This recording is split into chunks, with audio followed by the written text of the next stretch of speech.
Giddy Up, Scooby-Doo. Written by Lee Howard, illustrated by ALCADIA S&C.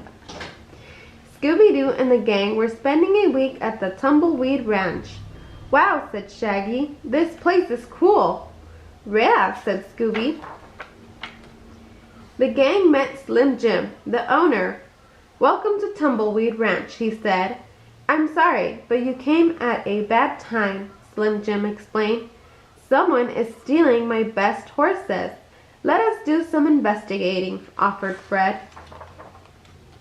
"But we need a way to get close to the horses," said Fred. "How about you take our rodeo clown class?" said Slim Jim. "This is Jingles," said Slim Jim. "He can teach you the ropes." Shaggy and Scooby were naturals at playing the fool. "You two will make perfect rodeo clowns," said Jingles. "Did you hear that, Scooby?" said Shaggy. "Like we're gonna be clowns." "Ruh-oh," Scooby answered. Their first lesson was in roping. Shaggy roped Scooby. Scooby roped Shaggy. The rest of the gang watched their friends' antics. "Jinkies," said Velma. "What are those two doing?" "Acting like clowns," said Daphne. After class, Slim Jim introduced the gang to a very tall cowboy. "This is my neighbor Ray Bob Gilly," said Slim Jim. "Howdy," said Ray Bob. "He used to own his ranch and all the horses," said Slim Jim. That night, the gang made a campfire. They heard strange noises. "What's that?" Velma asked. "It sounds like some horses," Fred said. The gang ran to the stables. "Two more horses are gone," said Slim Jim sadly. "Maybe the rustler left a clue," said Velma. Looking around the stables, they found streaks of white goo on the ground. "What's this?" asked Daphne. "White clown makeup," said Fred. "And yarn. Someone has been clowning around in here," said Velma.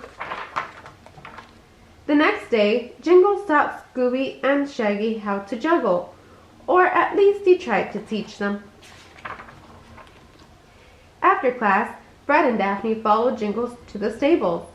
Jingles patted one of the horses. "See you later, Blackie," he whispered.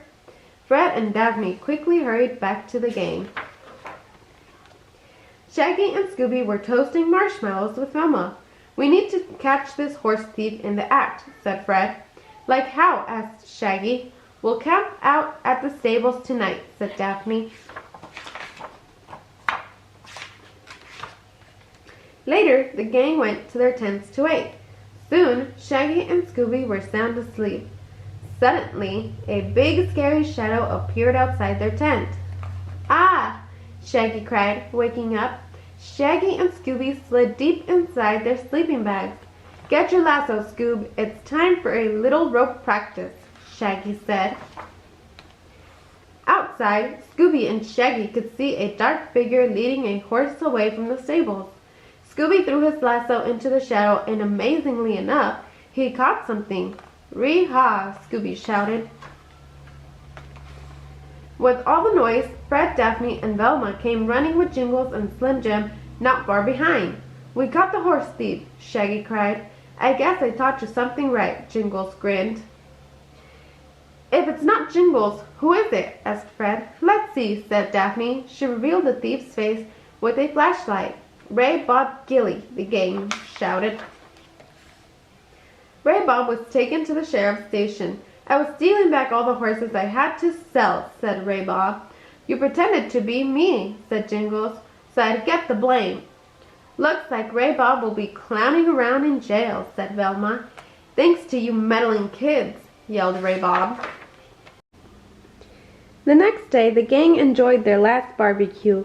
"Anyone want to help me round up some prairie dogs?" asked Jingles.